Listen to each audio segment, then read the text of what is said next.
Pelajar dibacok gerombolan pelajar lain.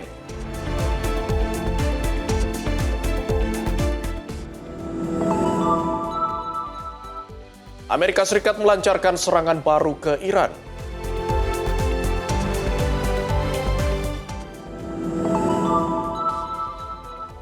Pemerintah siapkan strategi khusus soal rupiah.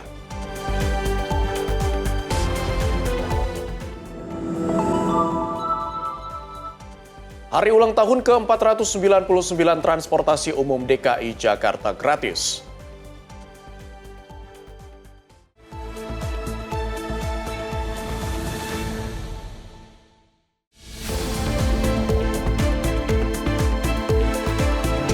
Halo, selamat malam pemirsa, senang sekali menyapa Indonesia Malam kembali hadir di layar kaca Anda. Kali ini bersama saya, Abdi Azwar Shahi. Selain informasi utama tadi, kami juga akan menyajikan berbagai informasi terkini dan juga menarik lainnya, baik dari tanah air dan mancanegara. Dan berikut kita awali menyapa Indonesia Malam selengkapnya.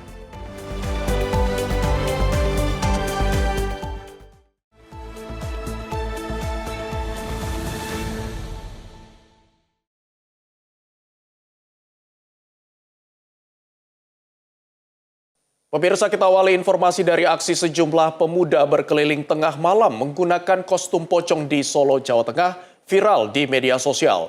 Petugas kepolisian mengamankan 3 orang pemuda dan memastikan aksi ini merupakan tes mental bagi siswa bela diri, bukan teror.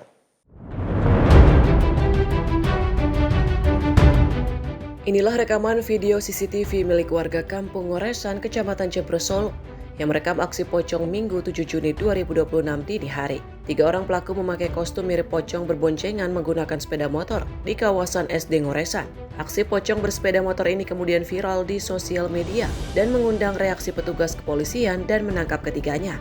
Kasat Reskrim Polresta Solo AKP Dery Eko Setiawan mengatakan, para pelaku mengaku tidak memiliki niat untuk meneror atau membuat masyarakat takut, melainkan sebagai penguji mental dalam pendadaran murid pelatihan bela diri yang berada di kampung itu.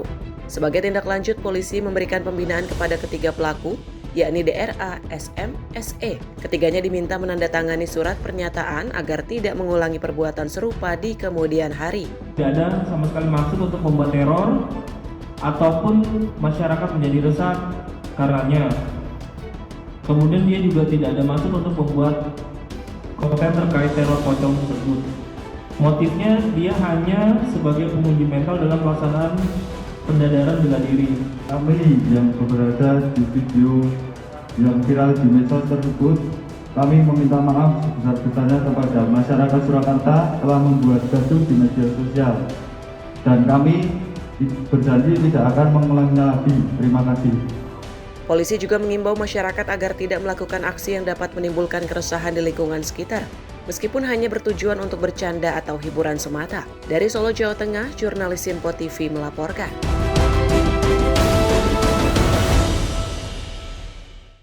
Sementara itu viral di media sosial, seorang pelajar diserang oleh gerombolan pelajar lainnya di Gang T Palmerah Barat 6, Jakarta Barat saat hendak berangkat sekolah.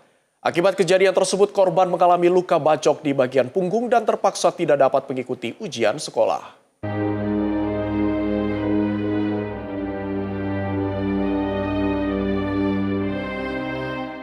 Inilah rekaman kamera CCTV yang merekam aksi penyerangan segerombolan pelajar terhadap pelajar lainnya yang viral di media sosial.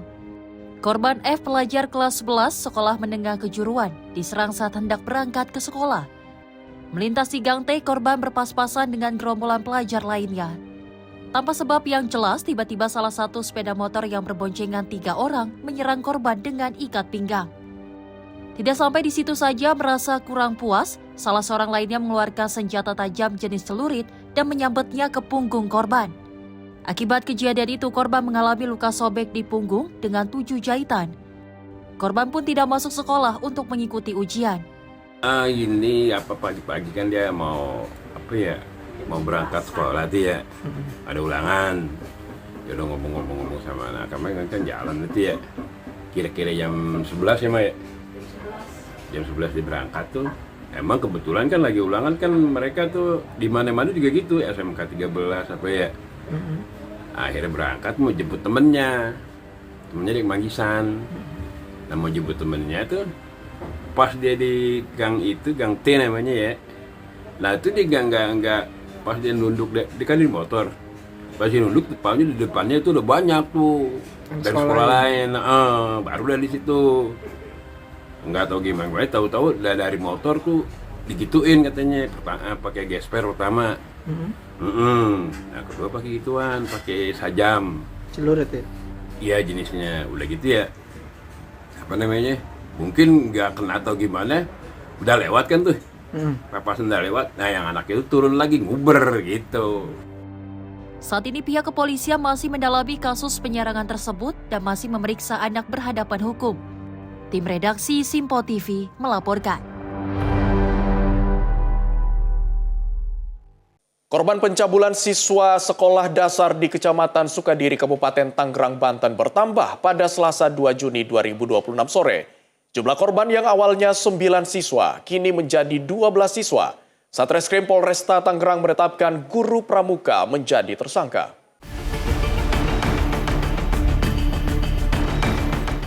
Aparat kepolisian Polresta Tangerang menetapkan guru pramuka sebagai tersangka dugaan kasus pencabulan kepada siswa SD di Kecamatan Sukadiri, Kabupaten Tangerang, Banten. Terduga pelaku ditetapkan sebagai tersangka karena jumlah korban yang semula 9 siswa, kini bertambah menjadi 12 siswa.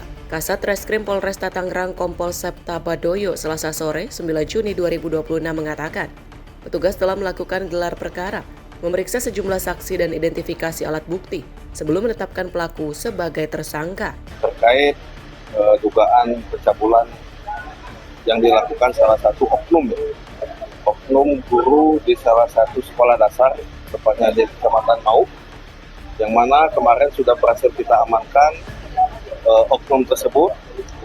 Sampai dengan saat ini hasil pemeriksaan masih berjalan. Hasil pemeriksaan awal yang bisa kita simpulkan ialah terdapat 12 orang yang diduga jadi korban atas perbuatan oknum guru SD.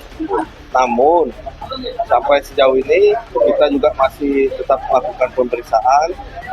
Beberapa saksi yang sudah kita periksa sampai sejauh ini melihat dinamika yang ada, bukan tidak mungkin bahwa korbannya akan bertambah.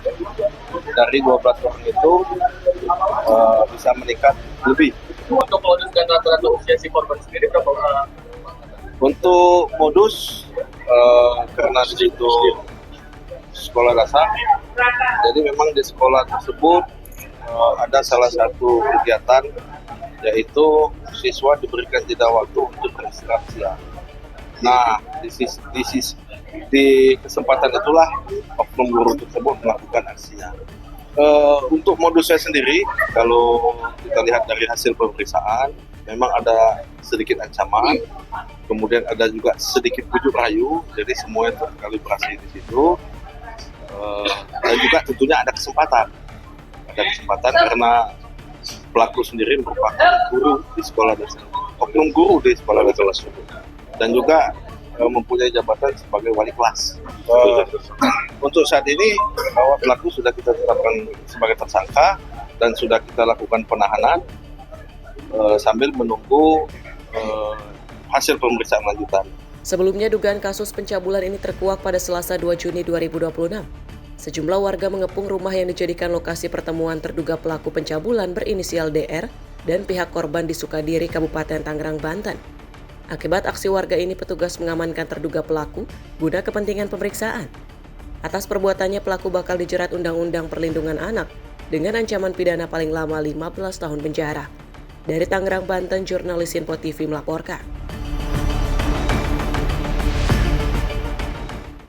Petugas gabungan Satpol PP Kecamatan Cengkareng bersama TNI Polri menggelar razia juru parkir liar atau yang kerap dikenal Pak Oga. Sejumlah Pak Oga yang panik berusaha kabur ketika akan diamankan oleh petugas.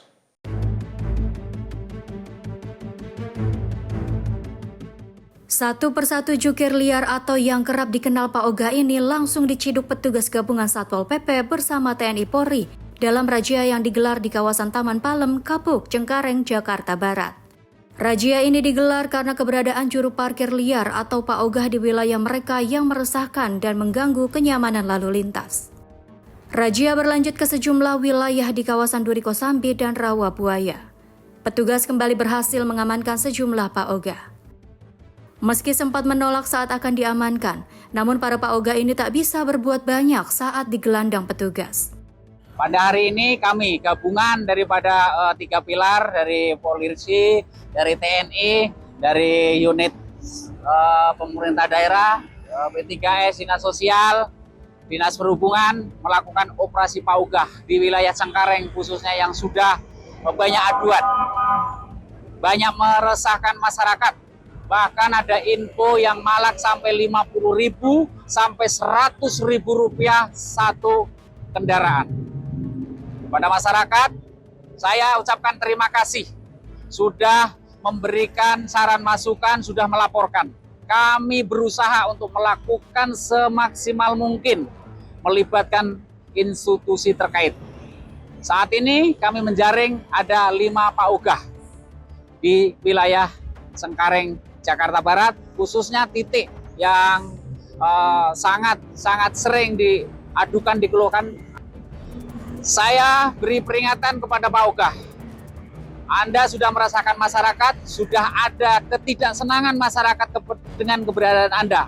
Saya mengharapkan Anda tidak melakukan pengaturan lalu lintas lagi, karena juga membahayakan diri Anda ketika ada masyarakat yang tidak puas atau tidak senang dengan tindakan-tindakan Anda di jalan. Kepada masyarakat, tolong jangan memberikan rupiah kepada mereka. Selama saudara-saudara memberikan rupiah kepada mereka, mereka sulit untuk diberantas. Berilah teguran kepada mereka, sehingga mereka juga memiliki rasa takut kepada masyarakat. Selain 5 orang paogah, seorang lansia PPKS yang turut diamankan langsung dibawa petugas ke Panti Sosial Kedoya untuk dilakukan pendataan dan pembinaan lebih lanjut. Dari Jakarta, jurnalis Info TV melaporkan.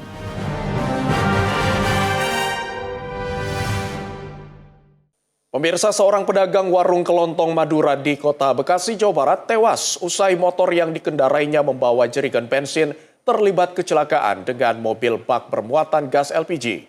Peristiwa kecelakaan ini terekam kamera CCTV. Beginilah detik-detik kecelakaan maut yang terjadi di Jalan Wibawa Mukti, Kelurahan Jatiluhur, Kecamatan Jati Asih, Kota Bekasi, Jawa Barat. Sepeda motor bermuatan jerigen BBM bertabrakan dengan mobil bak terbuka bermuatan gas LPG. Pengendara yang diketahui sebagai pemilik warung kelontong Madura tewas di tempat akibat benturan keras yang membuat korban terpental beberapa meter. Warga menduga pengemudi mobil bak melaju dengan kecepatan tinggi dalam kondisi mengantuk. Usai menabrak korban, sopir mobil langsung melarikan diri, sementara korban dievakuasi ke rumah sakit. Ade Kurniawan, saksi mata, mengatakan di lokasi kejadian Rabu pagi, saat itu korban hendak membeli bensin dengan membawa jerigen dari arah Kranggan menuju Jati Asih. Secara bersamaan, mobil bak dari arah berlawanan datang dengan kecepatan tinggi dan langsung menabrak motor korban. Kejadiannya sekitar jam 2:30 kayak dah. Katanya sih dia mau beli bensin. Ya terus si mobilnya tuh mobil kantor, dia kayak adu banteng gitu kan. Oh, adu banteng. Iya, terus jerigennya jatuh, motornya keseret. Nah, dia orangnya kayak kebanting gitu kan dari situ. Si korban berarti mau berangkat belanja berarti ya? Iya, belanja bensin. Soalnya kan dia warung Madura. Berarti langsung meninggal di tempat? Iya, meninggal di tempat. Petugas unit Laka Lantas Polsek Jati Asih melakukan olah TKP dan mengamankan sepeda motor milik korban. Hingga kini polisi masih melakukan pengejaran terhadap sopir mobil bak yang melarikan diri. Kasus kecelakaan ini ditangani unit Laka Lantas Polsek Jati Asih dan Polres Metro Bekasi Kota. Dari Bekasi, Jawa Barat, jurnalis Info TV melaporkan. Tim Unit Reaksi Cepat Jatanras Polda Sumatera Utara meringkus 8 anggota komplotan begal sadis yang kerap beraksi di wilayah hukum Polres Belawan. 3 diantaranya terpaksa ditembak kakinya karena berusaha melawan.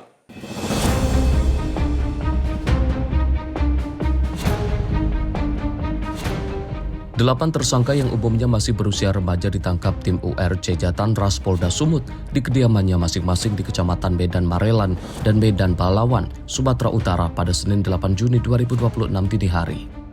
Sebelumnya petugas menggerebek salah satu rumah di Kecamatan Medan Marelan yang dijadikan markas para pelaku sebelum beraksi. Di rumah ini para pelaku merencanakan aksi pembegalan terhadap para pengendara motor yang menjadi korbannya. Dari penangkapan 8 pelaku, petugas berhasil menyita berbagai jenis senjata tajam yang biasa digunakan komplotan ini dalam menjalankan aksinya. Direktur Reserse Umum Poldasu, Kombes Riko Taruna Mauruh, saat dikonfirmasi media Selasa 9 Juni 2026 siang, membenarkan penangkapan 8 anggota begal sadis yang kerap beraksi di wilayah hukum Polres Belawan. Dari 8 tersangka yang diamankan, 3 diantaranya terpaksa dilumpuhkan dengan timah panas karena berusaha melarikan diri saat ditangkap. Dalam menjalankan aksinya, para pelaku memiliki peran dan tugas masing-masing, diantaranya sebagai perencana, eksekutor, penadah, dan penyedia senjata tajam. Komplotan ini juga dikenal sadis dan tidak segan-segan melukai bahkan menghabisi nyawa korbannya yang berusaha melawan. Dari hasil penyelidikan, diduga komplotan ini sudah melakukan aksi pembegalan di 8 TKP di wilayah hukum Polres Belawan sejak 2026. Terakhir, komplotan ini membegal seorang warga bernama Agus Riyadi yang ingin pergi kerja pada subuh. Korban yang mengendarai sepeda motor berusaha melakukan perlawanan dan mengalami luka di bagian leher akibat sayatan senjata tajam milik para pelaku.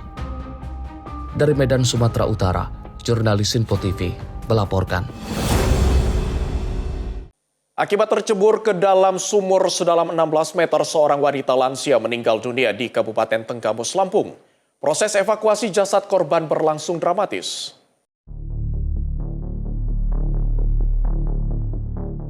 Seorang wanita lanjut usia Komariah 62 tahun dilaporkan terjatuh ke dalam sumur dengan kedalaman sekitar 16 meter di Desa Rantau Tijang, Kecamatan Pugung, Kabupaten Tanggamus. Tim SAR gabungan Basarnas, Damkar, dan kepolisian mendatangi lokasi untuk melakukan evakuasi. Petugas menggunakan peralatan vertical rescue dan confined space rescue. Tim melakukan teknik khusus untuk turun ke dasar sumur untuk menjangkau korban yang berada di dasar sumur. Tak sampai 1 jam, petugas berhasil mengevakuasi korban yang dinyatakan pihak keluarga telah hilang dari rumah sejak Senin 8 Juni 2026 malam ini. Ternyata sudah dalam keadaan meninggal. Melaporkan evakuasi 1 orang terjebur sumur di Pekon Kiuk Memon, Kecamatan Pugung, Kabupaten Tanggamus, Selasa 9 Juni 2026.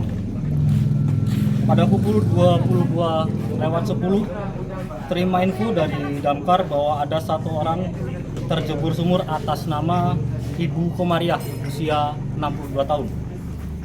Untuk kedalaman sumur kurang lebih 14 meter dan alhamdulillah 40 menit korban berhasil dievakuasi. Jenazah korban saat ini telah diserahkan kepada pihak keluarga dan dimakamkan. Dari Tanggamus, Lampung, jurnalis Info TV melaporkan.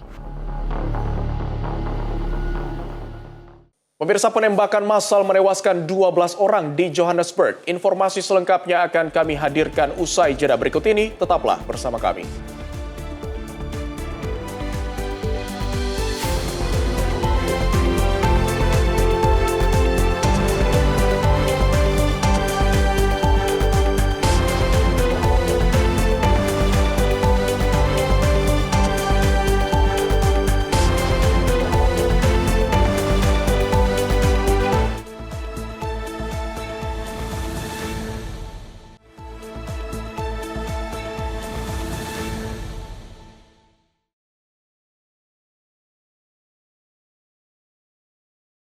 Terima kasih pemirsa, Anda masih bersama kami dalam Menyapa Indonesia Malam. Kita lanjutkan informasi dari Presiden Amerika Serikat Donald Trump mengancam akan kembali melancarkan serangan terhadap Iran. Pernyataan itu disampaikan saat menandatangani Undang-Undang Penegakan Imigrasi baru di tengah memanasnya hubungan Washington dan Teheran. Dalam keterangannya kepada media, Trump menyatakan pemerintahannya selama beberapa bulan terakhir terus berupaya mendorong Iran menyetujui kesepakatan terkait program nuklir. Menurut Trump, kesepakatan tersebut akan mencegah Iran memiliki senjata nuklir dan menjamin stabilitas kawasan. Namun ia menilai Teheran terus menunda proses negosiasi dan tidak menunjukkan itikat untuk segera mencapai kesepakatan. But we hit them hard yesterday and we're going to hit them again hard today. In case we'll see what happens with the deal. We were really close to a deal, but they keep tapping us along. They keep playing us for suckers because you know what? They dealt with some very stupid presidents. Trump juga mengklaim Iran telah menembak helikopter Apache milik Amerika Serikat di kawasan Selat Hormuz, meskipun seluruh personil di dalamnya dilaporkan selamat. Pernyataan ini muncul setelah serangan baru Amerika Serikat terhadap target-target Iran dan meningkatnya ketegangan di Timur Tengah. Sementara itu, Iran menyatakan masih akan menilai situasi terkini sebelum menentukan langkah selanjutnya terkait proses diplomasi dan negosiasi dengan Washington. Tim redaksi Simpo TV melaporkan. Sementara itu, Amerika Serikat kembali melancarkan serangan militer ke sejumlah target di Iran. Serangan ini memperburuk ketegangan antara Washington dan Teheran dalam beberapa pekan terakhir yang terus meningkat. Komando Pusat Militer Amerika Serikat atau CENTCOM merilis rekaman peluncuran rudal jelajah Tomahawk dari kapal perang USS Michael Murphy. Serangan yang dilakukan pada Rabu malam itu menargetkan fasilitas pengawasan komunikasi dan pertahanan udara milik Iran. Pihak Amerika menyatakan operasi tersebut dilaksanakan atas perintah Presiden Donald Trump dengan melibatkan Angkatan Laut, Angkatan Udara, dan Korps Marinir. Washington menyebut serangan dilakukan untuk melindungi pasukan Amerika serta jalur pelayaran internasional di kawasan Teluk. Sebelumnya, Presiden Trump juga menyampaikan peringatan keras kepada Iran melalui media sosial dan menyebut Teheran terlalu lama menunda kesepakatan terkait program nuklirnya. Serangan ini terjadi beberapa hari setelah insiden jatuhnya helikopter Apache milik Amerika Serikat di dekat Pantai Oman. Washington kemudian menuduh Iran terlibat dalam insiden tersebut. Di pihak lain, media Iran juga melaporkan terjadinya ledakan di sejumlah wilayah provinsi Hormuzgan, termasuk Bandar Abbas, Qasm, dan juga Sirte. Menyusul serangan tersebut, Iran mengumumkan penutupan Selat Hormuz yang menjadi salah satu jalur pengiriman minyak dan gas paling penting di dunia. Langkah itu memicu kenaikan harga minyak dunia dan juga menambah kekhawatiran akan terganggunya pasokan energi global. Sementara itu, Korps Garda Revolusi Islam Iran atau IRGC mengaku telah melancarkan serangan balasan terhadap target-target yang terkait dengan Amerika Serikat di kawasan Timur Tengah. Konflik terbaru ini juga mempersempit peluang dialog dan meningkatkan resiko konfrontasi yang juga lebih luas di kawasan. Tim redaksi Simpo TV melaporkan. Menteri Pertahanan Amerika Serikat Pete Hegseth mengklaim negaranya saat ini mengendalikan Selat Hormuz dan mampu menjamin kelancaran pelayaran komersial di jalur strategis tersebut. Pernyataan itu disampaikan di tengah meningkatnya ketegangan antara Amerika Serikat dan Iran.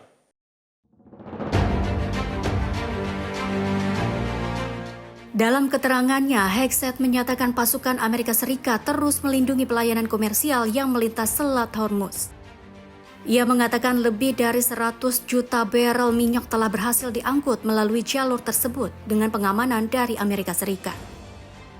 Menurut Hegseth, blokade yang diterapkan Washington terhadap Iran masih berjalan efektif dan berhasil mencegah sejumlah kapal yang berupaya beroperasi menuju pelabuhan Iran. So if our blockade is ironclad, which it is, and we're able to move commercial shipping in and out of the Strait of Hormuz, who controls the Strait of Hormuz? And President Trump said it, and he's right. The United States of America controls the Strait of Hormuz. We're able to bring oil in and out and other things with partners, and have done so now for weeks and weeks. Hegseth juga menyatakan operasi militer Amerika Serikat telah memberikan tekanan besar terhadap kemampuan pertahanan Iran di kawasan. Menurutnya, Teheran masih memiliki kesempatan untuk menempuh jalur diplomasi dan mencapai kesepakatan dengan pemerintah Presiden Donald Trump. We know how much pressure Iran is under. It's clear. We see it. We read about it. We understand it, and so do they. And they would be wise to make only the kind of deal that President Trump would accept, which is a great deal. Selat Hormuz sendiri merupakan salah satu jalur pelayanan paling strategis di dunia dan menjadi lintasan utama bagi pasokan minyak dari kawasan Teluk ke pasar internasional. Tim redaksi Simpo TV melaporkan. Sementara itu, pemirsa, ketegangan di Timur Tengah kembali menjadi sorotan dalam sidang Dewan Keamanan PBB. Iran menegaskan perdamaian di kawasan tidak akan tercapai tanpa menyelesaikan akar permasalahan yang memicu konflik selama ini. Duta Besar Iran untuk PBB Amir Said Iravani menyatakan stabilitas Timur Tengah hanya dapat terwujud jika komunitas internasional menangani penyebab utama konflik di kawasan. Menurut Iran, penduduk wilayah Palestina, Lebanon, dan Suriah agresi militer Israel serta keberadaan pasukan Amerika Serikat di Timur Tengah menjadi faktor yang terus memperburuk situasi. Iran juga menegaskan penyelesaian diplomatik tidak dapat dicapai melalui ancaman atau penggunaan kekuatan militer. Di sisi lain, perwakilan Uni Emirat Arab menuduh Iran telah melancarkan serangan rudal dan drone yang juga mengancam keamanan kawasan serta merusak upaya perdamaian. Sementara itu, perwakilan Lebanon menyerukan agar jalur mediasi dan diplomasi menjadi prioritas dalam menyelesaikan konflik yang terus berlangsung di Timur Tengah. Pernyataan ini juga muncul di tengah memanasnya hubungan Iran dan Amerika Serikat menyusul serangan militer terbaru yang terjadi di kawasan Teluk. Tim redaksi Simpo TV melaporkan. 9 orang dilaporkan tewas dan 10 lainnya terluka setelah serangan udara menghantam wilayah Spira di Provinsi Kos, Afghanistan. Insiden ini kembali meningkatkan ketegangan di perbatasan Afghanistan dan Pakistan.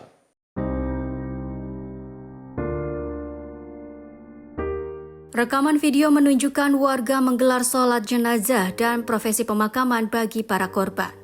Sejumlah bangunan rumah juga tampak mengalami kerusakan akibat serangan. Otoritas setempat menyatakan 2 rumah hancur dalam serangan tersebut. Selain menimbulkan korban jiwa, insiden ini juga memaksa sejumlah warga meninggalkan tempat tinggal mereka.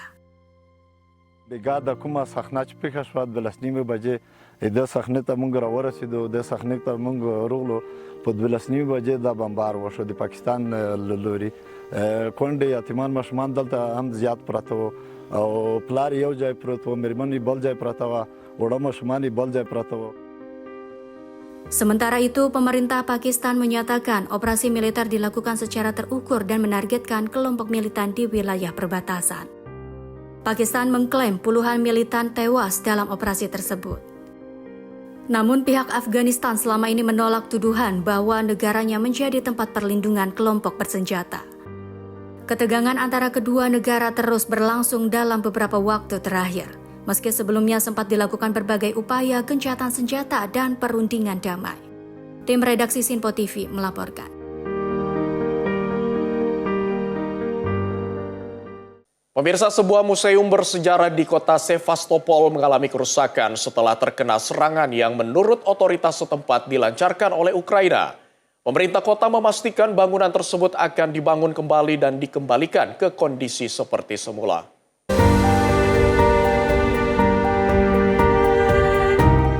Otoritas Sevastopol melaporkan kerusakan pada salah satu museum bersejarah setelah terjadi serangan yang diklaim berasal dari pihak Ukraina. Gubernur Sevastopol menegaskan pemerintah akan melakukan seluruh langkah yang diperlukan untuk memulihkan bangunan tersebut. Menurutnya, museum yang menjadi bagian dari warisan sejarah dan budaya kota akan dibangun kembali dan dikembalikan ke kejayaannya seperti sebelum insiden terjadi. Tim penanganan darurat dan petugas setempat telah diterjunkan ke lokasi untuk menilai tingkat kerusakan serta mengamankan area di sekitar bangunan. Otoritas juga berupaya menyelamatkan dan mengamankan koleksi serta artefak bersejarah yang terdapat di dalam museum. Belum ada informasi resmi mengenai besaran kerugian maupun kemungkinan korban dalam insiden tersebut. Pihak Ukraina belum memberikan tanggapan resmi terkait tuduhan yang disampaikan oleh otoritas Sevastopol. Insiden ini menambah daftar dampak konflik yang turut mengancam bangunan dan situs bersejarah di kawasan tersebut. Tim redaksi Simpo TV melaporkan. Pemirsa, 12 orang tewas dan 9 lainnya terluka dalam penembakan massal di permukiman informal Cleveland, Johannesburg, Afrika Selatan. Polisi kini memburu sekelompok pelaku bersenjata yang diduga terlibat dalam serangan mematikan tersebut. Tim forensik dan petugas keamanan terlihat melakukan olah tempat kejadian perkara sambil mengevakuasi jenazah korban dari lokasi penembakan. Menurut laporan awal, lebih dari 10 pria bersenjata menyerbu kawasan permukiman Jumper pada Selasa malam dan melepaskan tembakan secara membabi buta. Polisi menyebut para pelaku bertindak secara sadis tanpa belas kasih saat menyerang korban di kawasan tersebut. Find these people to be insane, heartless, barbaric. On what actually happened, you could see they entered in and start shooting. And then going forward, and at the end of the day, and then they were picked up in terms of the vehicle or the quantum which was involved.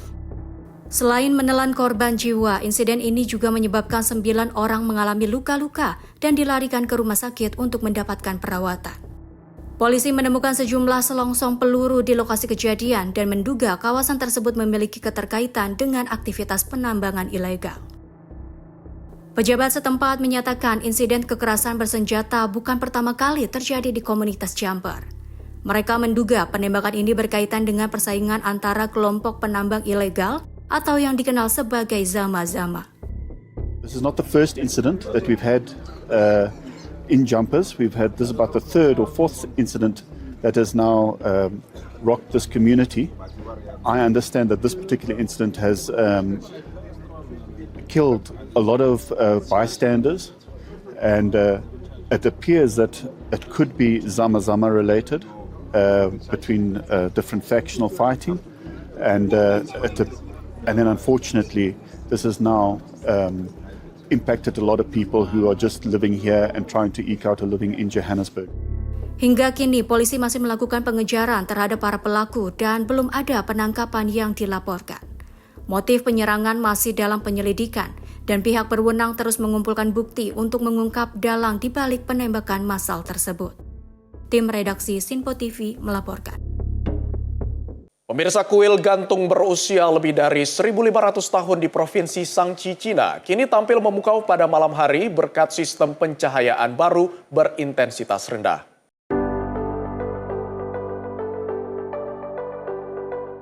Rekaman video menunjukkan kuil gantung di Gunung Heng bersinar di tengah malam dengan efek pencahayaan yang menyatu dengan tebing batu tempat bangunan berdiri. Kuil yang menggantung lebih dari 50 meter di atas dasar ngarai itu kini menjadi latar pertunjukan langsung yang menarik perhatian wisatawan. Pengunjung mengaku terkesan dengan tata cahaya yang memberikan kesan seolah seluruh struktur kuil hidup dan menyatu dengan dinding batu pegunungan. Pertunjukan malam ini menggabungkan koreografi vertikal, cerita tradisional, serta teknologi proyeksi 3 dimensi untuk menghidupkan kembali warisan dinasti Wei Utara. Penyelenggara menggunakan sistem pencahayaan berintensitas rendah agar keaslian dan kelangsungan struktur kayu kuno tetap terjaga. Pertunjukan bertajuk Why the Hanging Temple memanfaatkan pegunungan sebagai panggung alam dan tebing curam sebagai latar utama. Selain menarik wisatawan domestik, kuil gantung juga mendapat perhatian internasional setelah menjadi salah satu referensi dunia nyata dalam permainan video populer Black Myth Wukong. Kehadiran pertunjukan imersif ini diharapkan mampu meningkatkan daya tarik datang sebagai destinasi wisata budaya dan wisata malam di Cina. Tim redaksi Sinpo TV melaporkan.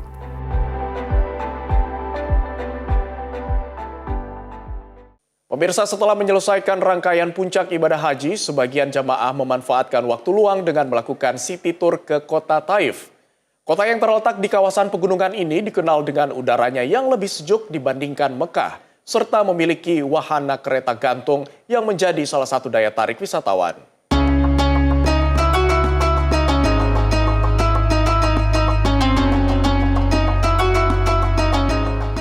Usai menyelesaikan rangkaian puncak ibadah haji, sejumlah jemaah memanfaatkan waktu luang dengan mengunjungi kota Taif, salah satu destinasi wisata favorit yang berada di sekitar Mekah. Taif merupakan daerah dataran tinggi yang terletak sekitar 90 km dari kota Mekah. Berada di kawasan pegunungan Al-Hada dengan ketinggian sekitar 2.000 meter di atas permukaan laut, kota ini memiliki suhu yang lebih sejuk dan pemandangan alam yang menawan. Salah satu daya tarik utama di Taif adalah wahana kereta gantung atau gondola yang membentang di atas lembah dan pegunungan berbatu.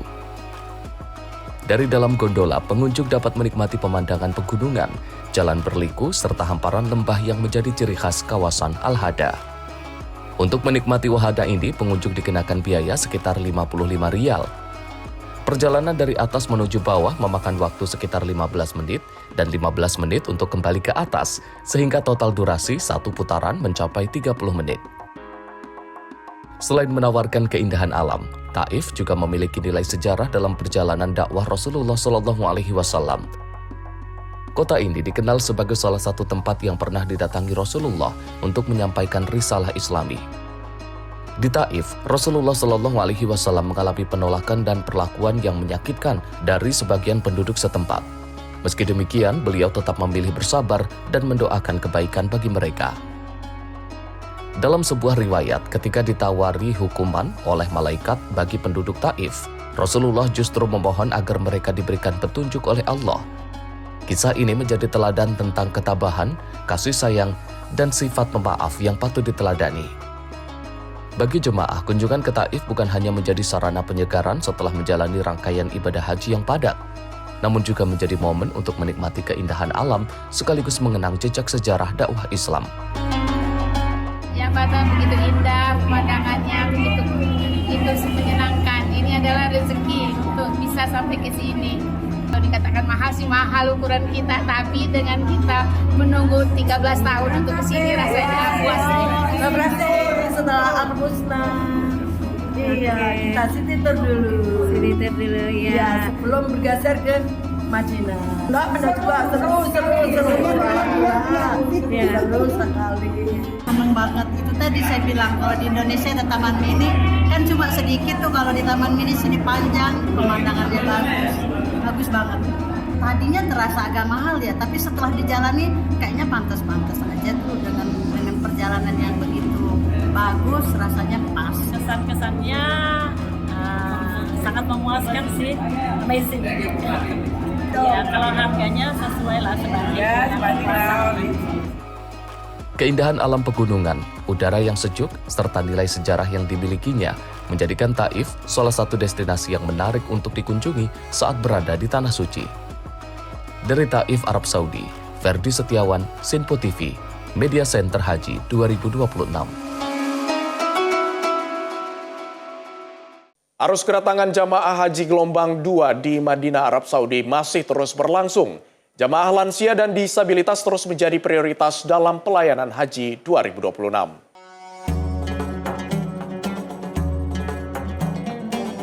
Kursi roda dan petugas sigap menyambut jamaah haji lansia dan disabilitas setibanya mereka di hotel tempat menginap di Madinah. Dengan telaten dan sepenuh hati, para petugas mengantarkan jamaah lansia dan disabilitas ke dalam hotel untuk menanti pembagian kamar.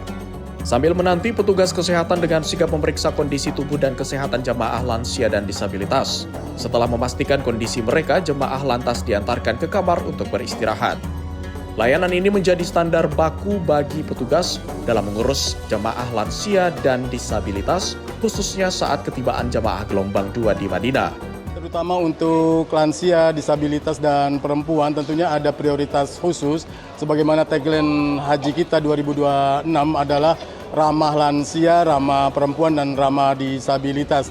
Oleh karena itu, untuk penyambutan pertama yang perlu dipertamakan atau diutamakan, diprioritaskan adalah penyambutan terhadap lansia. Sebagaimana kita tadi saksikan bersama, teman-teman dari Tusi Landis itu memberikan layanan penuh kepada para lansia untuk menempatkan mereka di kursi-kursi roda yang sudah kami siapkan. Ada 11 kursi roda yang sudah disiapkan dan langsung ke kamar masing-masing yang sudah ditetapkan melalui teman-teman akomodasi.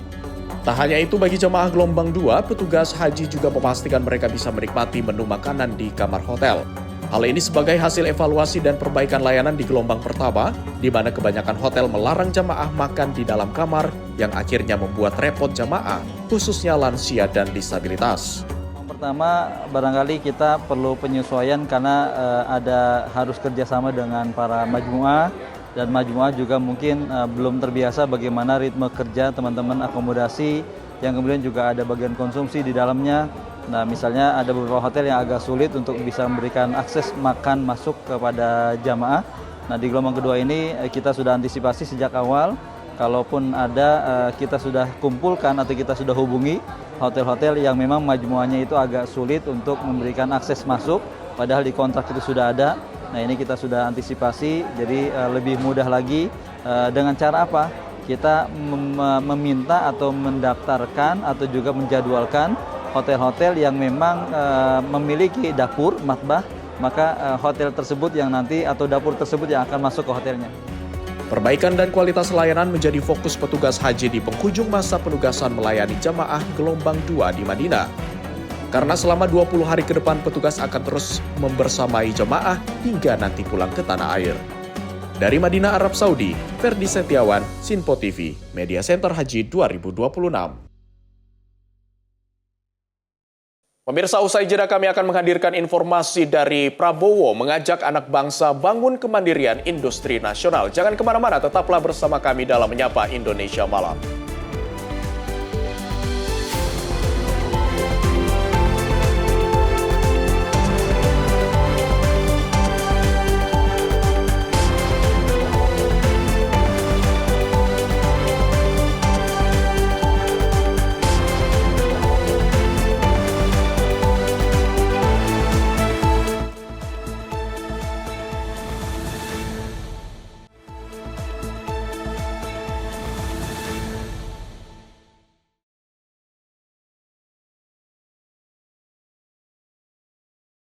Terima kasih pemirsa, Anda masih bersama kami dalam Menyapa Indonesia Malam. Kita lanjutkan informasi dari Presiden Republik Indonesia Prabowo Subianto mengajak seluruh anak bangsa untuk membangun kemandirian industri nasional. Menurutnya Indonesia tidak boleh hanya menjadi pasar bagi produk bangsa lain.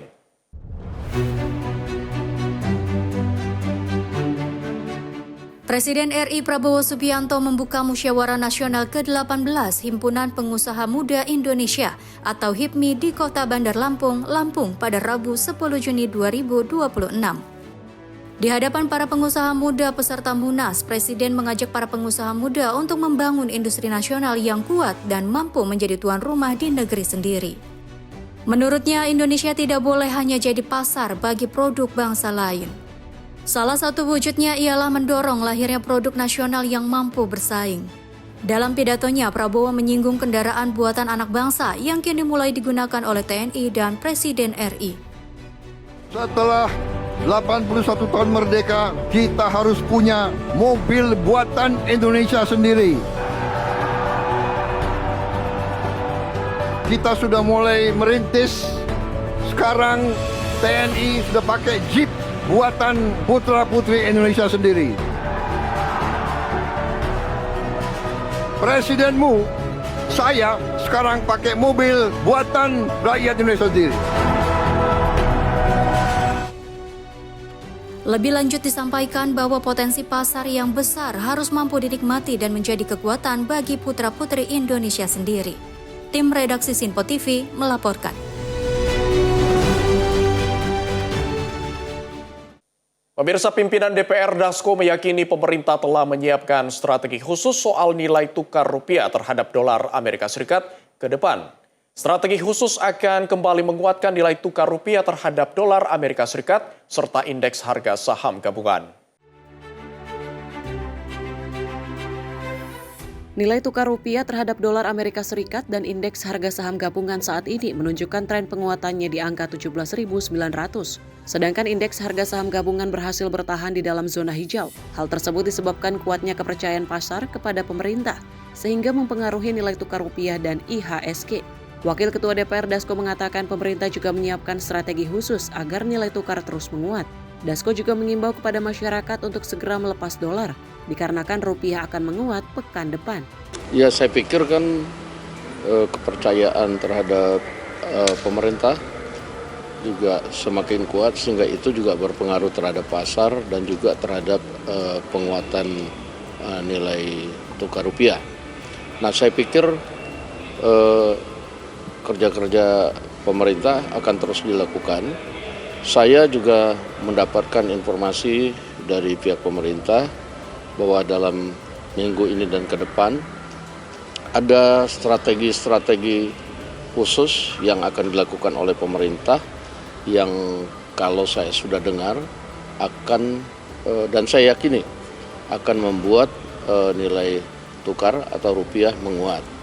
Ya, mungkin bagi teman-teman sekalian yang saat ini menyimpan dolar karena ingin berharap ada kelebihan, sebaiknya dolarnya dilepas, karena kalau kemudian sudah minggu depan nilai rupiah menguat, kan kasihan kalau simpan-simpan dolar.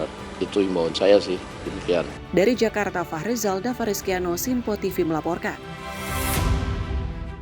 Sementara itu, pimpinan DPR Dasko menyebut pembelian saham Bank BCA yang saat ini dalam kondisi murah tidak apa-apa untuk dilakukan melalui mekanisme yang berlaku di pasar modal. Wakil Ketua DPR Dasko menjelaskan pembelian saham Bank BCA ini bisa menjadi pertimbangan bagi para investor. Pasalnya saat ini saham Bank BCA relatif murah sehingga pembeliannya dapat dilakukan melalui mekanisme yang berlaku di pasar modal. Dasko mengatakan Bank BCA merupakan salah satu perusahaan swasta yang dinilai memiliki posisi strategis. Oleh karena itu, menurutnya pembelian saham tidak masalah mengingat harga saham BBCA pada Kamis pagi tercatat mengalami kenaikan 1,7% dan berada di Rp5.750.000 per lembar.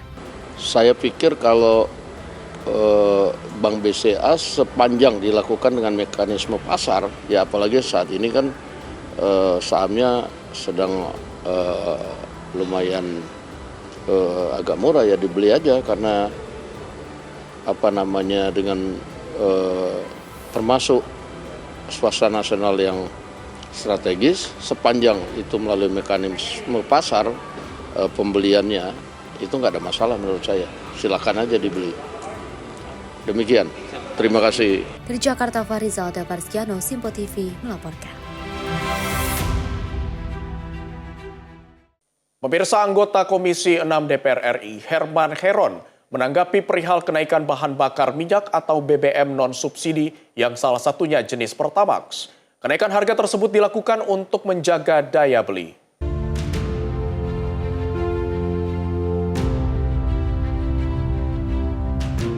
Kenaikan harga bahan bakar minyak atau BBM non-subsidi khususnya jenis Pertamax menjadi keluhan masyarakat yang kini menyentuh di angka 16.250.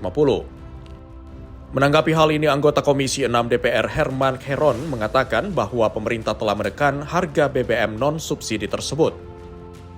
Pasalnya ia menyebut harga yang semestinya yakni sebesar Rp20.000. Oleh karena itu, dengan menekan harga 16.250 merupakan bentuk kepedulian pemerintah agar tidak membebani serta menurunkan daya beli masyarakat. Yang subsidi sampai hari ini dan sampai akhir tahun kan sudah disampaikan oleh pemerintah tidak akan naik. Oleh karenanya tetap itu dijaga sebagai upaya supaya masyarakat kelas menengah ke bawah yang membutuhkan BBM bersubsidi atau yang teralokasi penerima BBM bersubsidi tetap bisa menjalankan aktivitasnya tanpa bebannya meningkat. Nah, yang floating price sebagian sudah naik, namun sebagiannya masih ditahan oleh pemerintah agar tidak membebani, tidak kemudian menurunkan daya beli masyarakat.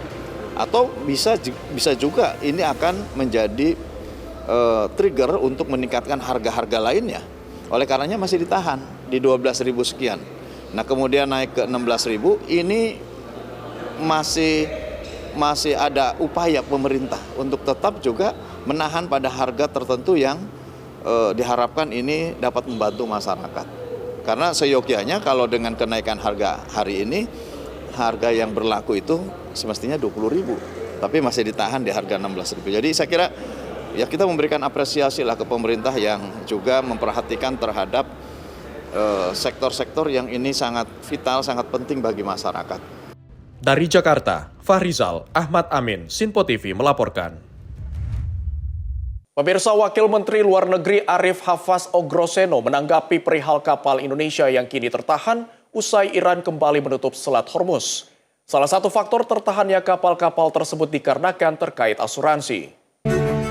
Sejumlah kapal Indonesia kini tertahan setelah negara Iran kembali menutup Selat Hormuz. Penutupan tersebut akibat konflik yang terjadi antara Amerika Serikat, Israel, serta Iran. Menanggapi hal ini, Wakil Menteri Luar Negeri Arif Hafaz Ogroseno mengatakan ada banyak kapal yang tidak mau jalan dikarenakan terkait asuransi. Menurutnya, pemerintah telah melakukan berbagai upaya, namun asuransi jadi salah satu faktor kapal-kapal masih tertahan. Ini kondisinya adalah asuransi itu, asuransi kapal ya, tidak ada yang mau menanggung kalau dia masuk Selat Hormuz. Satu, jadi banyak sekali kapal yang tidak mau jalan karena memang asuransinya nggak cover. Lalu yang ketiga adalah urusan kapal seperti apa, untuk sahabat kapal kan, sudah dapat kartu. Dari Jakarta, Fahrizal Ahmad Amin, Sinpo TV melaporkan. Kementerian Kehutanan memfokuskan pelaksanaan proyek leverage pada upaya konservasi hutan di Pulau Sumatera. Program ini diarahkan untuk memperkuat perlindungan ekosistem hutan serta menjaga keberlanjutan keanekaragaman hayati. Kementerian Kehutanan menetapkan konservasi hutan Sumatera sebagai salah satu prioritas dalam pelaksanaan proyek Leverage. Langkah ini dilakukan untuk menjaga kelangsungan ekosistem hutan yang menjadi habitat berbagai satwa liar dan sumber kehidupan masyarakat sekitar hutan. Melalui proyek ini, pemerintah berupaya mengoptimalkan pembiayaan dan kerjasama berbagai pihak guna mendukung program konservasi secara berkelanjutan. Pendekatan tersebut diharapkan mampu meningkatkan efektivitas pengelolaan kawasan hutan dan menekan ancaman kerusakan lingkungan. Dengan dukungan pembiayaan yang memadai, program konservasi diharapkan dapat memberikan manfaat lingkungan maupun sosial secara jangka panjang.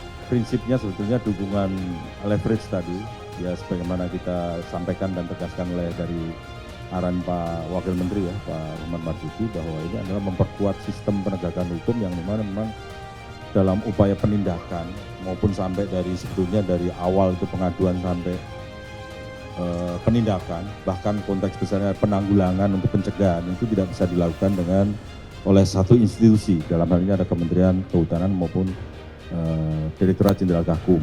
Dari Jakarta, Sri Dewi Andayani, Roda Bayu, Sinpo TV melaporkan.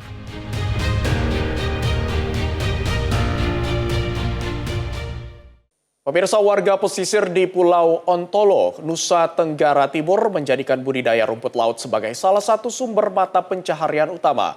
Dengan memanfaatkan perairan dangkal yang jernih dan kaya nutrisi, usaha ini mampu memberikan penghasilan tambahan bagi masyarakat pesisir di tengah hasil tangkapan ikan yang tidak menentu.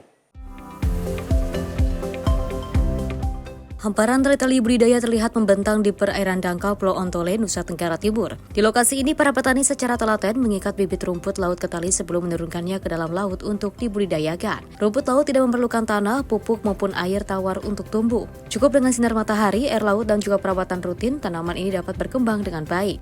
Menurut petani, dalam waktu sekitar 2 bulan, bibit yang awalnya berukuran kecil akan tumbuh dan siap dipanen. Setelah diangkat dari laut, hasil panen kemudian dijemur di bawah sinar matahari hingga kering sebelum dijual kepada pengepul. Pengadaan tali. Setelah pengadaan tali, kita bikin cincin kayak begini. Jarak antara ini dan ini 20 cm. Pengadaan, jadi satu tali ini dengan 30 meter. Setelah kita proses pengambilan bibit, awalnya kan besar, nanti kita dibagi kecilnya begini. Dalam jangka 2 bulan dia akan besar, dia akan menjadi besar. Proses panen, tapi bukan panen semua. Kita angkat sebagian buat pembibitan kayak begini. Para petani mengaku dapat melakukan panen setiap 2 bulan sekali dengan harga jual rumput laut kering sekitar Rp10.000 per kilogram. Bagi warga setempat, budidaya rumput laut menjadi penopang perekonomian keluarga, terutama saat hasil melaut tidak sesuai dengan harapan. Indonesia merupakan salah satu produsen rumput laut terbesar di dunia. Sebagian besar produksinya berasal dari petani skala kecil yang tersebar di berbagai wilayah pesisir Nusantara. Setelah melalui proses pengumpulan dan juga pengolahan rumput laut, Indonesia diekspor ke berbagai negara seperti Tiongkok dan Korea Selatan. Produk ini kemudian dimanfaatkan untuk industri makanan, kosmetik, farmasi, hingga penelitian ilmiah. Tim redaksi Sinpo TV melaporkan. Pemerintah memastikan kondisi pasokan pangan nasional tetap aman dan terkendali. Hal tersebut disampaikan oleh Kepala Staf Kepresidenan Dudung Abdurrahman saat meninjau langsung Pasar Induk Beras Cipinang, Jakarta Timur pada Selasa lalu.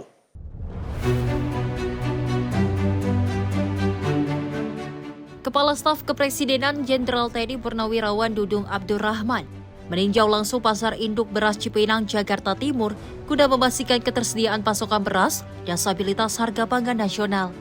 Dari hasil pemantauan yang dilakukan pada Selasa lalu, stok beras di Pasar Induk Cipinang terpantau melimpah. Pasokan dari berbagai daerah berjalan lancar dan daya beli masyarakat tetap stabil. Harga beras medium saat ini berada di kisaran Rp12 hingga Rp13.000 per kilogram. Sementara kenaikan tipis pada beras premium dinilai masih wajar dan dipengaruhi faktor musiman pasca Idul Adha. Dudung menegaskan pemerintah akan terus memastikan ketersediaan pangan dengan harga yang terjangkau bagi masyarakat. Selain beras, pasokan komoditas pangan lainnya termasuk minyak kita juga terpantau aman dan terkendali. Pemerintah berkomitmen menjaga stabilitas pangan nasional melalui pengawasan pasokan, distribusi, dan harga, guna menekan inflasi serta memastikan kebutuhan pokok masyarakat tetap terpenuhi. Tim redaksi Simpo TV melaporkan.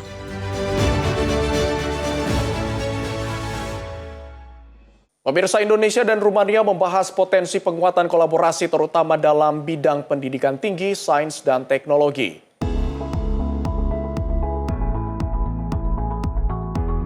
Kementerian Pendidikan Tinggi, Sains, dan Teknologi bersama Kedutaan Besar Rumania di Indonesia membahas peluang penguatan kerjasama di bidang pendidikan tinggi, sains, dan teknologi. Pembahasan tersebut berlangsung dalam pertemuan antara Menteri Pendidikan Tinggi, Sains, dan Teknologi, Brian Iuliarto, dengan Duta Besar Rumania untuk Indonesia dan Adrian Balanescu. Pertemuan ini menjadi langkah awal untuk memperluas kolaborasi kedua negara melalui berbagai program strategis yang mencakup mobilitas akademik, riset, inovasi, hingga pengembangan sumber daya manusia. Dalam pertemuan tersebut, Menteri Brian menjelaskan bahwa Indonesia saat ini tengah memperkuat berbagai bidang riset prioritas nasional, antara lain ketahanan pangan, ketahanan energi, pengelolaan air bersih, hilirisasi teknologi, hilirisasi industri, digitalisasi, pertahanan, serta teknologi semikonduktor. Melihat keunggulan Rumania dalam bidang sains, teknologi, engineering, and mathematics, Indonesia mendorong terbentuknya kolaborasi yang lebih erat antara perguruan tinggi dan lembaga riset kedua negara. Tim redaksi Simpo TV melaporkan. Pemirsa, hari ulang tahun ke-499 transportasi umum di DKI Jakarta akan digratiskan. Informasi selengkapnya akan kami hadirkan usai jeda berikut ini, tetaplah bersama kami.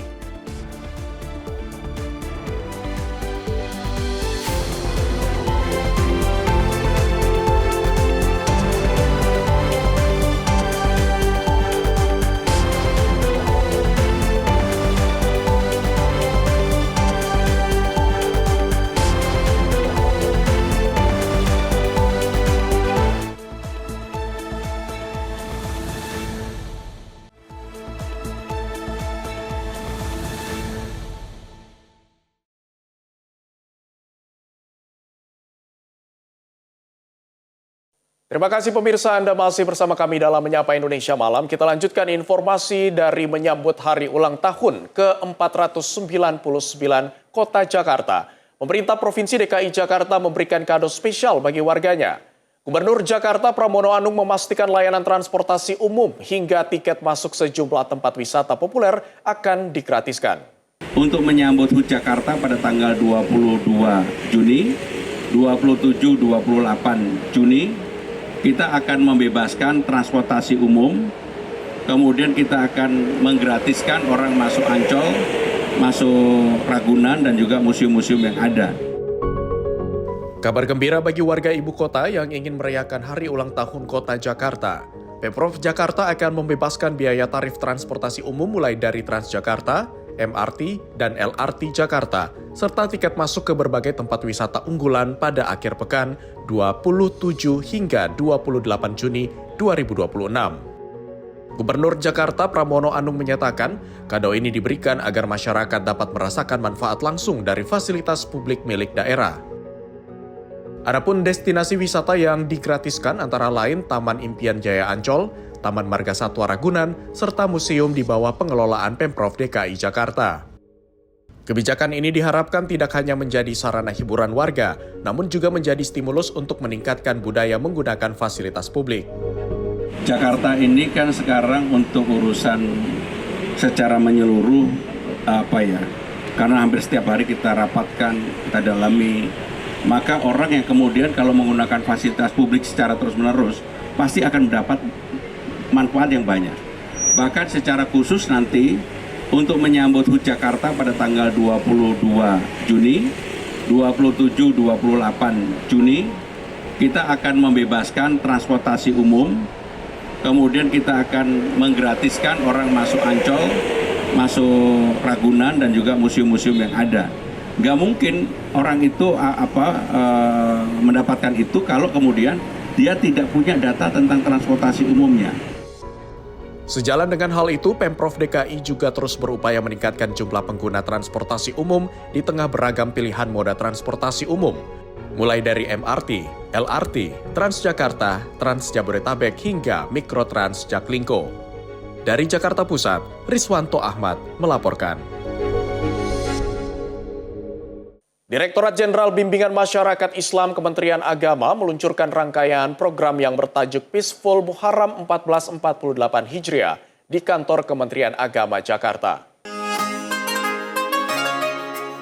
Direktorat Jenderal Bimbingan Masyarakat Islam Kementerian Agama meluncurkan rangkaian program yang bertajuk Peaceful Muharram 1448 Hijriah di kantor Kementerian Agama Jakarta. Kementerian Agama mengajak umat Islam menjadi momentum pergantian tahun 1447 Hijriah ke 1448 Hijriah yang jatuh pada 16 Juni mendatang sebagai introspeksi diri.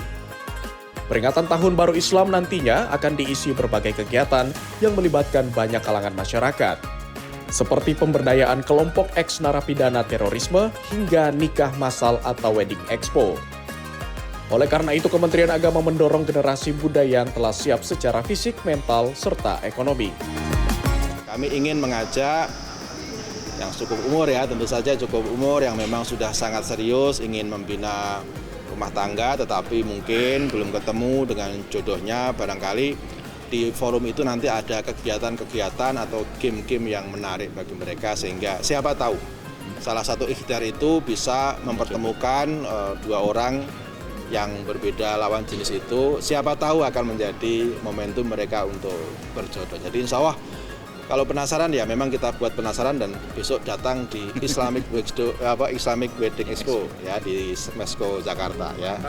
Ya teman-teman ya terutama Gen Z ini yang sudah di atas umur 19 tahun yang secara fisik dan mental sudah siap, secara ekonomi juga sudah siap, secara persiapan semuanya sudah siap. Jangan menunda untuk melakukan pernikahan karena pernikahan itu menurut ajaran agama kita dan semua agama saya kira itu mengandung banyak sekali keberkahan. Secara psikologis membuat orang yang menikah itu tenang, fokus pada tujuan hidup dan mereka jauh menjadi lebih bermakna daripada ketika dia masih sendirian. Dari Jakarta, Farizal Ahmad Amin, Sinpo TV melaporkan. Pemerintah resmi menetapkan Provinsi Lampung sebagai lokasi perdana pengembangan ekosistem bioetanol nasional. Kebijakan transisi energi nasional ditargetkan mulai berlaku penuh pada tahun 2028 mendatang.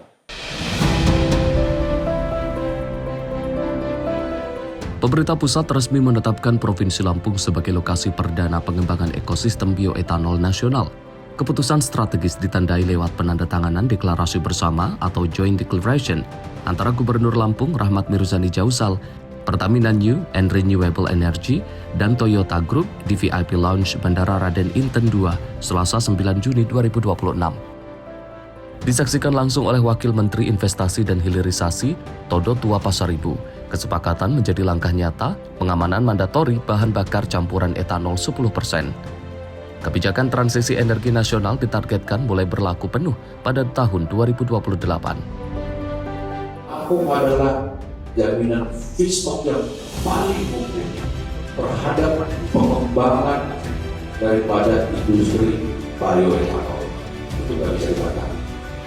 Yang kedua, dari posisi strategisnya, geografisnya, Lampung ini kita harapkan nanti untuk meng-cover ya, setidak-tidaknya kebutuhan nanti etanol di Sumpaksel karena kita sudah punya infrastruktur tol yang akhir tahun ini sampai ke Jambi mulai dari Lampung artinya Sumpaksel bisa kita cover.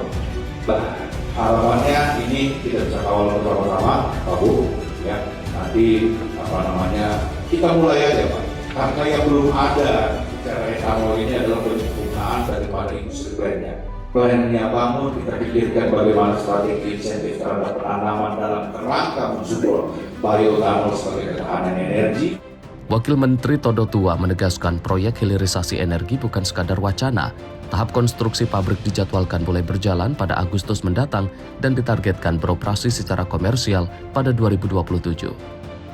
Dalam proses produksinya, pemerintah menggandeng PT Toyota Motor Manufacturing Indonesia dan PT Toyota Suso Indonesia untuk mengembangkan teknologi bioetanol generasi kedua.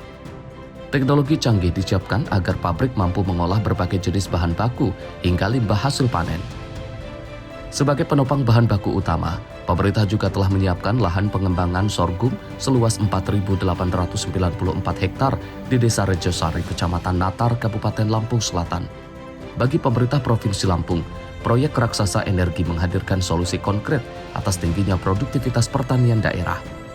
Tim redaksi Sinpo TV melaporkan.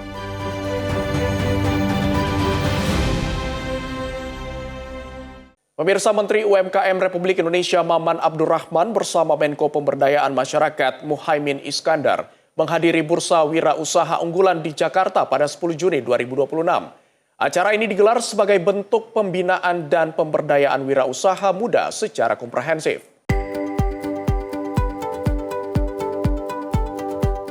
Pada Rabu 10 Juni 2026, Menteri UMKM RI Maman Abdurrahman bersama Menko Pemberdayaan Masyarakat Muhaimin Iskandar, Wamen UMKM Helvi Moraza, dan Wamen Diktisaintek Fauzan menghadiri Bursa Wirausaha Unggulan di Jakarta.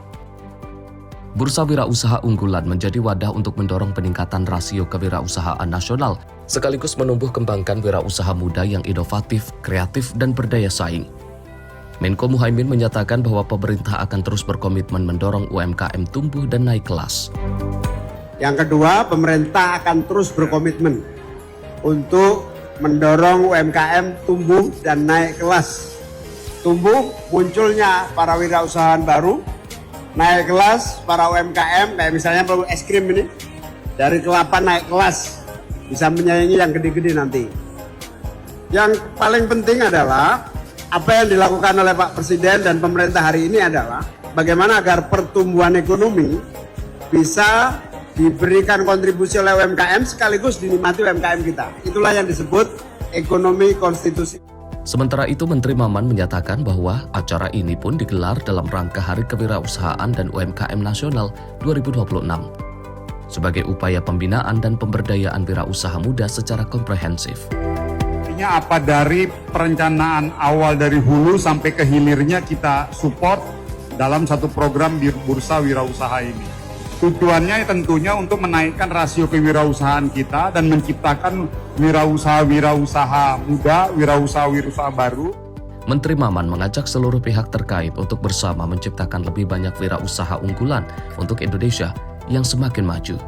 Tim redaksi Sinpo TV melaporkan. Kebijakan transformasi budaya kerja aparatur sipil negara atau ASN yang mulai diterapkan sejak 1 April 2026 mencatatkan hasil positif. Dalam 2 bulan pertama pelaksanaannya, pemerintah berhasil mencapai efisiensi anggaran hingga triliunan rupiah. Salah satu kontribusi terbesar berasal dari penghematan perjalanan dinas yang secara nasional mencapai 1,94 triliun rupiah. Selain itu, efisiensi penggunaan listrik, bahan bakar minyak kendaraan dinas, serta air berhasil menghasilkan penghematan tambahan sebesar 65,61 miliar rupiah. Dari sisi kinerja organisasi, hasil evaluasi menunjukkan 94% instansi pemerintah atau 135 dari 143 instansi mampu mencapai kinerja sesuai atau bahkan melampaui target yang ditetapkan. Sementara itu, pelayanan kepada masyarakat juga menunjukkan peningkatan responsivitas. Berdasarkan data Kementerian PAN-RB, 96% pegawai pemerintah pusat dan 82% pegawai pemerintah daerah mampu merespon komunikasi masyarakat dalam waktu kurang dari 5 menit. Capaian tersebut menunjukkan pelayanan publik tetap berjalan cepat dan efektif, meski pola kerja yang diterapkan lebih fleksibel. Pemerintah juga mencatat 95% layanan publik di seluruh Indonesia tetap berjalan stabil selama pelaksanaan skema work from home atau WFH. Penghematan paling signifikan merujuk pada data Kementerian PAN-RB terjadi pada anggaran perjalanan dinas secara nasional, yaitu 1,94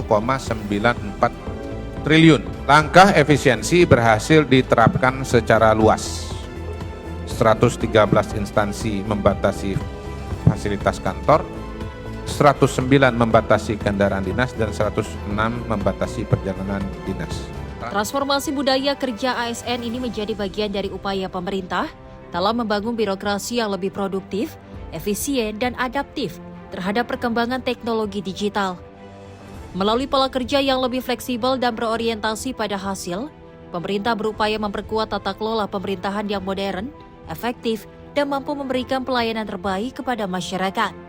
Tim redaksi Simpo TV melaporkan. Pemirsa, kebahagiaan terlihat dari wajah warga Pekon Bandar Agung, Kecamatan Bandar Negeri Suwoh, Kabupaten Lampung Barat, usai pembangunan jembatan perintis Garuda resmi rampung dan siap digunakan. Jembatan berwarna merah putih yang melintasi Sungai Waiharu kini menjadi akses penting bagi ratusan kepala keluarga di wilayah tersebut.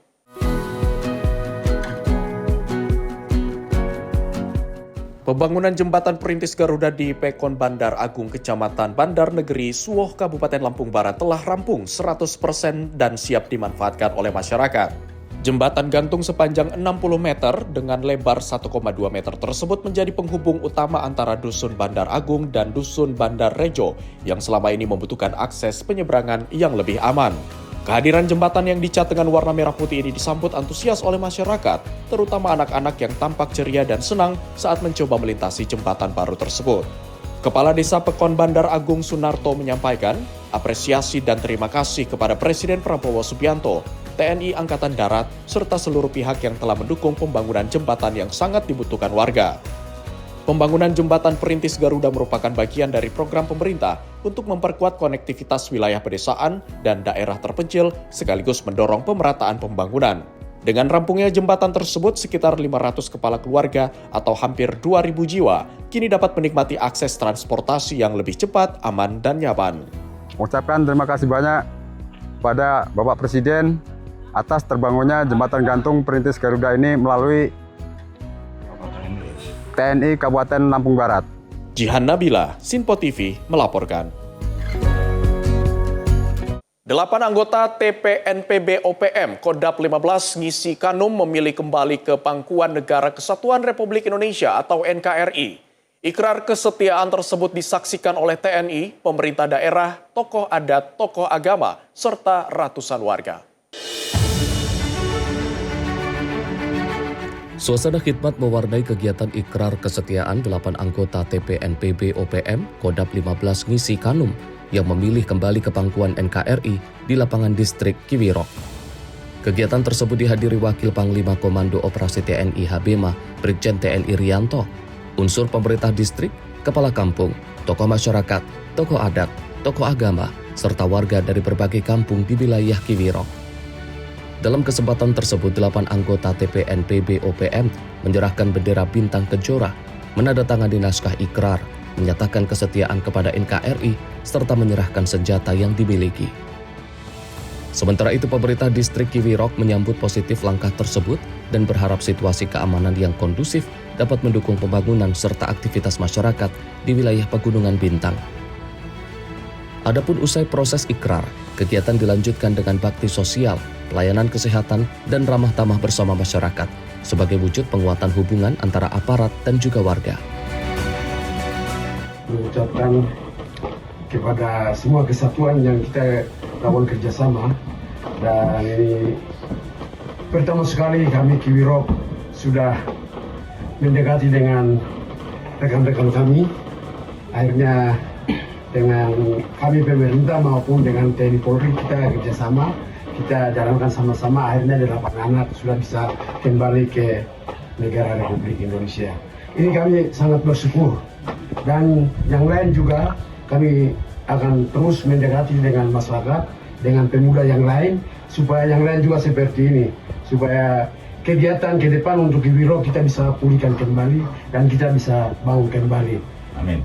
Dan kita bisa jalankan apa yang dihendaki pemerintah, kita tetap akan jalankan.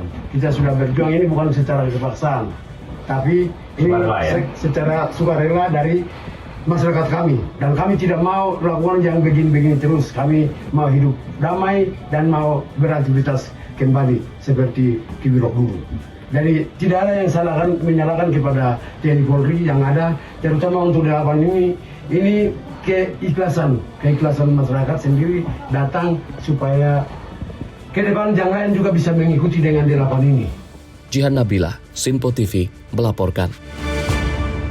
Pemirsa, TNI Angkatan Darat menegaskan bahwa kegiatan yang dilaksanakan di kawasan Lenteng Agung, Jakarta Selatan merupakan penataan dan penertiban rumah dinas yang berdiri di atas aset negara milik TNI Angkatan Darat. Kegiatan tersebut dilakukan melalui tahapan yang terencana, persuasif, dan sesuai dengan ketentuan hukum yang berlaku.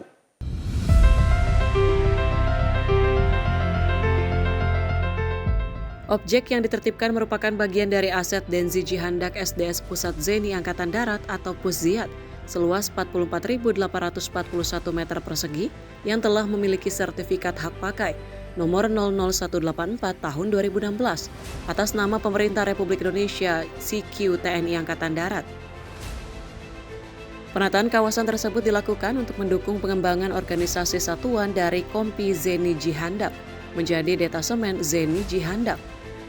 Pengembangan organisasi ini berdampak pada bertambahnya personil serta meningkatnya kebutuhan rumah dinas dan fasilitas pendukung bagi prajurit aktif dalam menunjang pelaksanaan tugas. Sesuai ketentuan yang berlaku, rumah-rumah tersebut berstatus rumah negara golongan 2 yang diperuntukkan bagi anggota TNI aktif. Oleh karena itu, rumah dinas wajib dikembalikan kepada satuan apabila penghuni telah memasuki masa purna tugas, pindah satuan, atau tidak lagi memiliki hak untuk menempatinya. Berdasarkan pendataan terakhir, kawasan X-Zikon 15 dihuni oleh 152 kepala keluarga. Dari jumlah tersebut, 45 kepala keluarga telah mengosongkan rumah dinas secara sukarela setelah memperoleh penjelasan mengenai status aset dan kebutuhan organisasi satuan. Dalam proses tersebut, TNI AD juga memberikan bantuan pengangkutan barang dan dukungan lainnya guna membantu kelancaran pengosongan rumah dinas. Sebelum pelaksanaan penertiban, Pusziat telah melakukan berbagai langkah persuasif dan administratif secara bertahap. Sosialisasi dilaksanakan sejak Juli hingga Agustus 2024 dengan melibatkan unsur RT, RW, Kelurahan Lenteng Agung, Kecamatan Jagakarsa, Badan Pertanahan Nasional atau BPN, serta para penghuni rumah dinas. Selanjutnya diterbitkan Surat Peringatan 1 pada 16 Oktober 2024, Surat Peringatan 2 pada 17 Desember 2024, dan Surat Peringatan 3 pada 31 Juli 2025, sebagai bagian dari proses penegakan administrasi yang transparan dan akuntabel. Saat pelaksanaan penataan dimulai, masih terdapat 107 kepala keluarga yang menempati kawasan tersebut. Penertiban dilakukan secara bertahap dan terukur.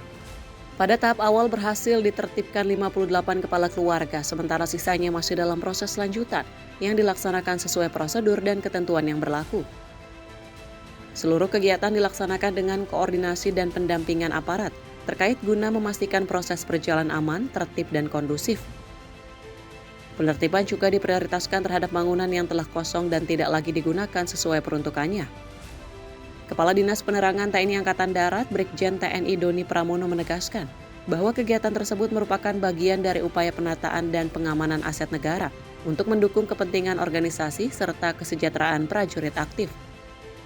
TNI AD berkomitmen untuk terus mengedepankan pendekatan humanis, komunikatif, dan sesuai koridor hukum dalam setiap upaya penataan aset negara. Tim Redaksi Sinpo TV melaporkan. TNI Angkatan Laut mengerahkan kapal perang Republik Indonesia Selar 879 untuk menjalankan misi kemanusiaan bagi masyarakat terdampak gempa bumi di Kepulauan Sangihe dan Talaut, Sulawesi Utara. Langkah ini menjadi bagian dari respons cepat dalam mendukung penanganan bencana dan pemulihan wilayah terdampak. Pengerahan KRI Selar 879 dilakukan atas perintah dan Kodairal 8, Laksda TNI Deri Triyesananto Suhendi. Kapal tersebut ditugaskan untuk mengangkut berbagai kebutuhan mendesak bagi warga terdampak gempa bumi di wilayah Kepulauan Sangihe dan Talaut. Bantuan yang dibawa mencakup bahan makanan, air bersih, obat-obatan, perlengkapan darurat, serta dukungan personil untuk membantu proses penyaluran bantuan dan penanganan warga. Kehadiran KRI Selar 879 diharapkan dapat mempercepat distribusi logistik ke daerah-daerah kepulauan yang sulit dijangkau melalui jalur darat. Langkah ini juga menjadi dukungan bagi pemerintah daerah dan instansi terkait dalam mempercepat proses pemulihan pasca bencana. Dan Kodairal 8 menegaskan pengerahan KRI Selar 879 merupakan wujud komitmen TNI Angkatan Laut dalam menjalankan tugas kemanusiaan dan hadir membantu masyarakat yang membutuhkan. Kegiatan ini juga menjadi implementasi arahan Kepala Staf Angkatan Laut Laksamana TNI Muhammad Ali agar seluruh jajaran TNI AL siap memberikan bantuan kepada masyarakat yang terdampak bencana. Tim redaksi Simpo TV melaporkan.